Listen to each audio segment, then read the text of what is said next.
हाय astro dreamers. आज तारीख है 5 जुलाई 2020। चलिए देख लेते हैं आज हमें कौन कौन से आर्टिकल डिस्कस करने हैं।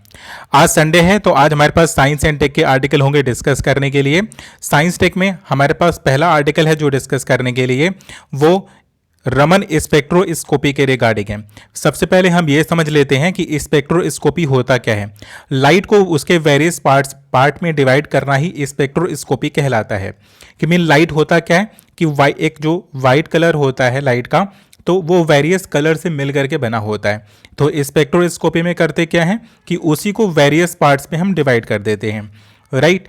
तो वेरी सिमिलर एक रमन स्पेक्ट्रोस्कोपी का कॉन्सेप्ट होता है, जो हम किसी मॉलिक्यूल के वाइब्रेशन का, मीन उसके साइज का और उसके रोटेशन का पता लगाने के लिए हम इस रमन स्पेक्ट्रोस्कोपी का प्रयोग करते हैं। इजराइल के साइंटिस्टों ने रेस्पिरेटरी सिस्टम को चेक करने के लिए एक टूल का निर्माण किया जो इसी पैटर्न पर, जो इसी फंक्शन पर काम करता था। तो उसी को कॉपी करते हुए इंडियन साइंटिस्टों ने किया क्या कि ह्यूमन के सलाइवा का रमन स्पेक्ट्रोस्कोपी टूल के द्वारा वो चेक करेंगे। और उनका ऐसा मानना है, उनकी ऐसी हाइपोथेसिस है कि एक जो कोरोना वायरस से इन्फेक्टेड पर्सन होगा उसके सलाइवा में भी मीन कोरोना वायरस के इन्फेक्शन या उसके सिम्टम हमें देखने को मिल जाएंगे। और सबसे अच्छी बात तो ये है कि ये विद इन मिनट ये रिपोर्ट हमें सबमिट कर देगा। तो रमन स्पेक्ट्रोस्कोपी का प्रयोग मीन ह्यूमन के सलाइवा को टेस्ट करने के लिए किया जाएगा। ये वाला आर्टिकल उसी के रिगार्डिंग है। अब राइटर कहते हैं कि हाँ, यहाँ पर जो रिसर्च पब्लिश हुआ है उसमें कहते हैं इसका हम प्रयोग कर सकते हैं। इसको हम 100% सिक्योर तो नहीं मान सकते, लेकिन ऐसा भी देखने को मिला है करीब 1600 सैंपल्स में, और कुछ आरनेज नामक एंजाइम का अगर प्रयोग कर लिया जाए उसी सेम सलाइवा में तो इसकी एक्यूरेसी और भी ज़्यादा बढ़ जाती है। और अगर हमारे पास विद इन मिनट मीन सिम्टम को आइडेंटिफाई करने का अगर हमें कोई तरीका मिल जाता है कि मीन ये रमन स्पेक्ट्रोस्कोपी के फर्दर प्रयोग से अगर हम विद इन मिनट किसी कोरोना वायरस के इन्फेक्टेड पर्सन का मीन एक मोटा मोटा भी अगर हम आइडिया लगा सकते हैं, तो हम वेरियस फ्रंट पर लाइक रेलवे स्टेशन, एयरपोर्ट और वेरियस जो एंट्री गेट होते हैं किसी भी पब्लिक प्लेस के एंट्री गेट पर हम इस प्रकार की स्पेक्ट्रोस्कोपी का प्रयोग कर सकते हैं।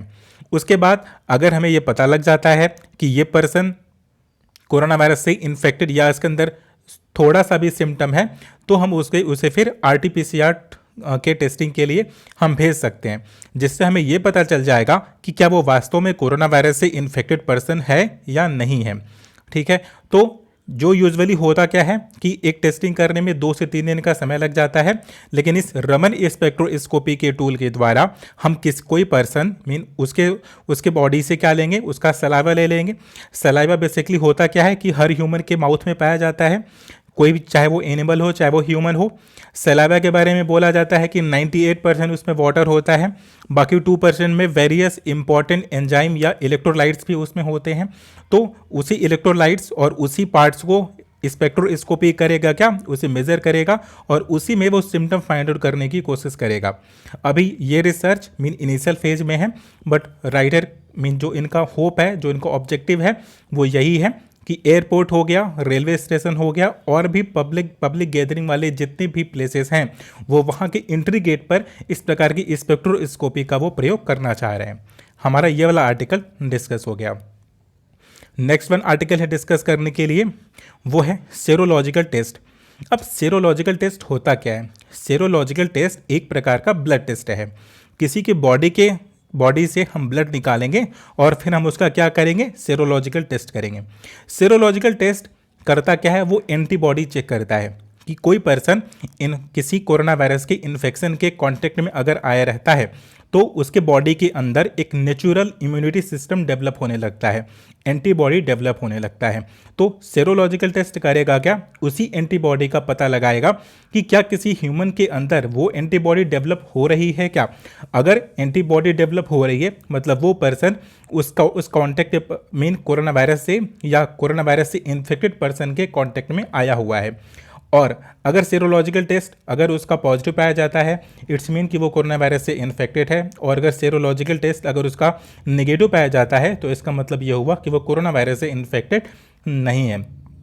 अब इसमें नई बात क्या है कि सेरोलॉजिकल टेस्ट में कि मीन उसमें और भी ज़्यादा कौन कौन सी बातें ध्यान देने के लायक हैं। तो बेसिकली यहाँ पर आरएनए की बात करते हैं। कहते हैं कि जो कोरोना वायरस होता है, कोरोना वायरस एक आरएनए टाइप का वायरस है। तो आरएनए टाइप के वायरस को आइडेंटिफाई करने के लिए हमें सेरोलॉजिकल टेस्ट में क्या करने होंगे कि काफ़ी कॉशियस मेजर्स लेने होंगे। इसका मतलब ये हुआ हमें बहुत ध्यानपूर्वक सेरोलॉजिकल टेस्ट करना होगा। ये पूरा आर्टिकल उसी के रिगार्डिंग है। हमारे पास नेक्स्ट वन आर्टिकल डिस्कस करने के लिए है, वो मीन टेक्स्ट टू स्पीच के कन्वर्जन के रिगार्डिंग है।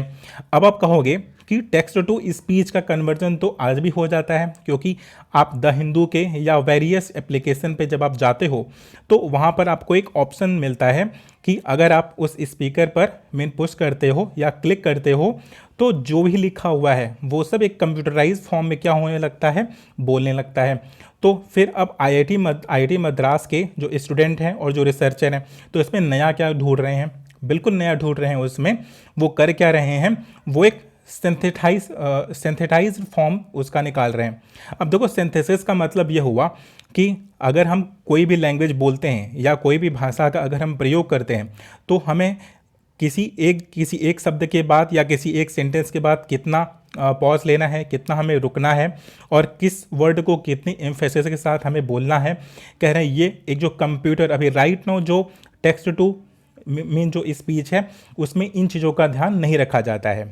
ठीक है, तो यूजुअली होता क्या है कि जो इंग्लिश के सेंटेंसेस होते हैं वो 9 सेकेंड में कंप्लीट हो जाते हैं और रीजनल जो सेंटेंसेस होते हैं उसमें 30 सेकेंड का समय लगता है। तो सुनने वाले को ये पता नहीं चलता है कि कहने का मीन क्या है और उसमें मीन उसके जो पॉज और जो वेरियस टाइप के जो मॉड्यूलेशंस होते हैं लैंग्वेज में, कह रहे वो आज के टाइम में वो नहीं है।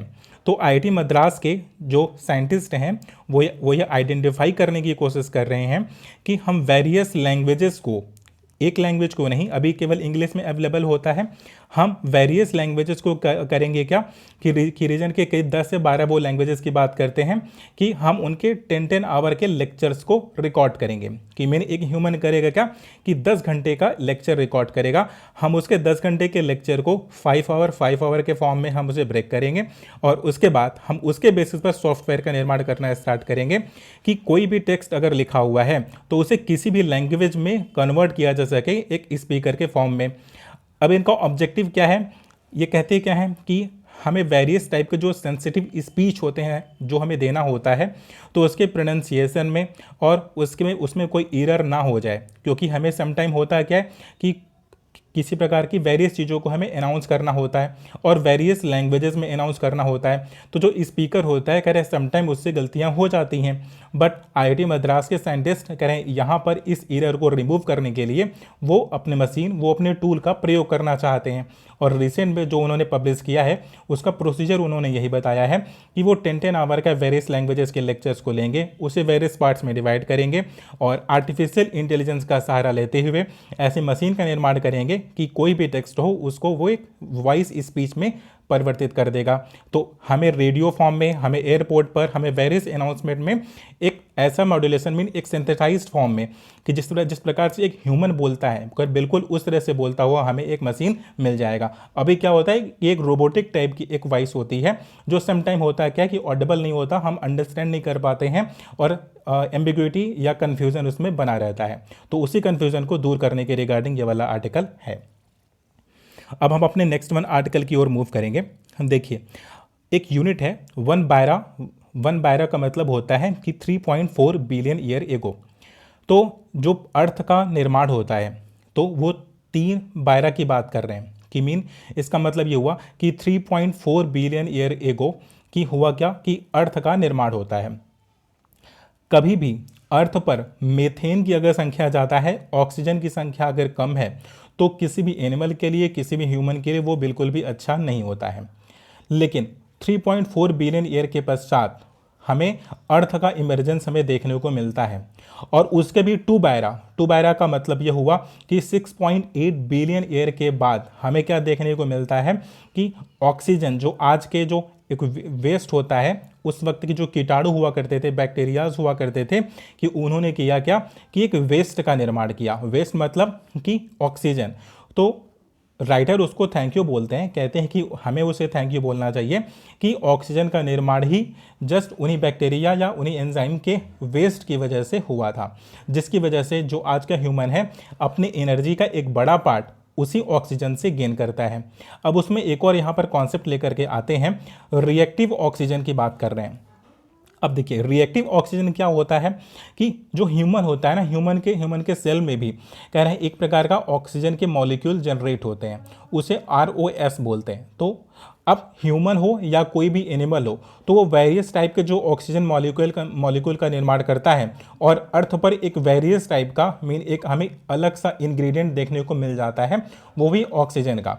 तो राइटर उसी की बात करते हैं, कहते हैं कि उतने टाइम पीरियड में जो लाइफ की साइकिल है अर्थ की, उन्होंने वेरियस फॉर्म में ऑक्सीजन को इमर्ज किया है और ह्यूमन को एक लाइफ दी है। तो ठीक है, अब राइटर कह रहे हैं कि हम उन्हीं मॉलिक्यूल का ROS का सहारा लेते हुए हमें पता लगा सकते हैं कि अर्थ पर लाइफ कैसे इमर्ज हुई थी। ठीक, तो हमारा ये वाला भी आर्टिकल डिस्कस हो गया। ये फंगस के रिगार्डिंग आर्टिकल है, अभी ये रिसर्च बिल्कुल इनिशियल स्टेज में है, तो एग्जाम के लिए बिल्कुल भी रेलिवेंट नहीं है, कोई चांस ही नहीं है कि यहाँ से कोई क्वेश्चन आ जाए, इवन थीम बेस पर भी।